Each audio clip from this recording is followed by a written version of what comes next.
the price maker. Long ago and far away, there was a king who ruled in Benares, in northern India.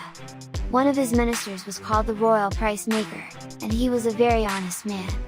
His job was to set a fair price for anything the king wanted to buy or sell.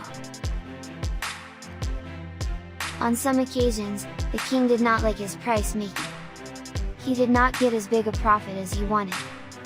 He did not want to pay so much when he bought, or sell for what he thought was not enough. So he decided to change the price maker.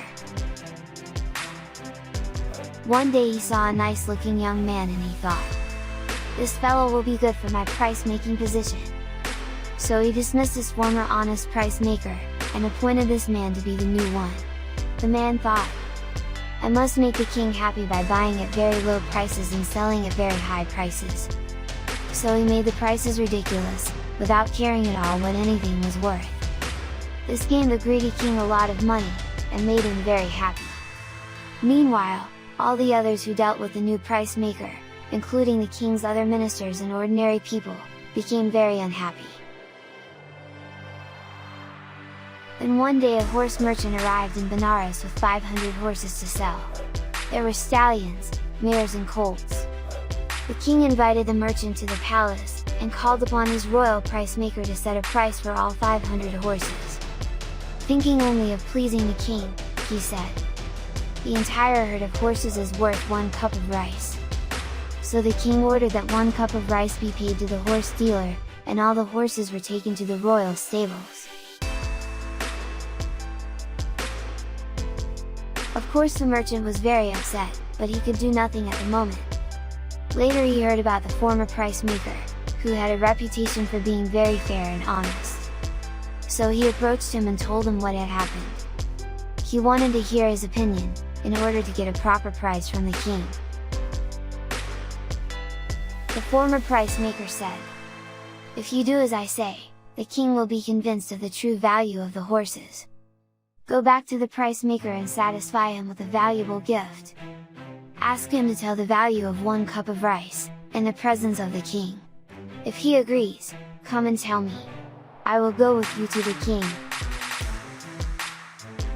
Following this advice, the merchant went to the price maker and gave him a valuable gift.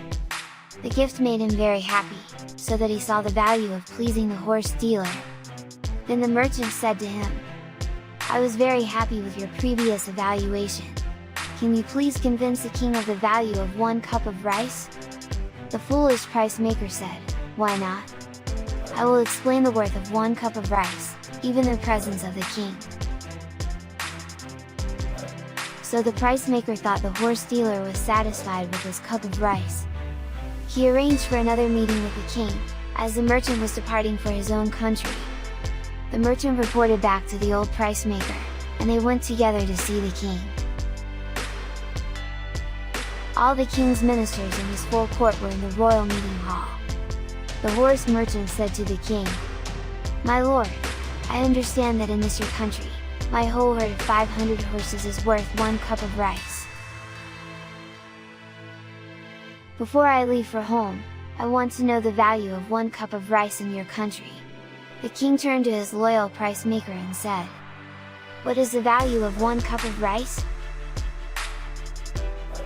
The foolish price maker, in order to please the king, had previously priced the herd of horses at 1 cup of rice. Now, after receiving a bribe from the horse dealer, he wanted to please him too. So he replied to the king, in his most dignified manner, "Your worship, 1 cup of rice is worth the city of Benares, including even your own harem, as well as all the suburbs of the city.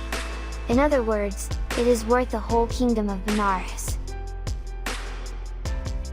On hearing this, the royal ministers and wise men in the assembly hall started to roar with laughter, slapping their sides with their hands.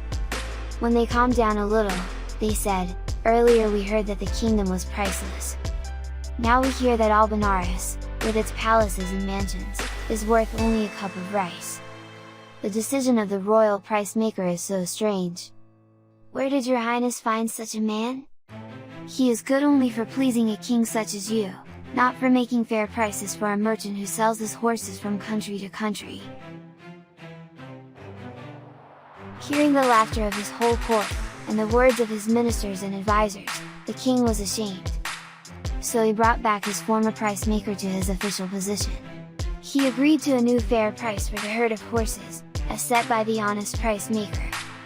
Having learned a lesson, the king and his kingdom lived justly and prospered. The moral is, a fool in high office can bring shame even to a king.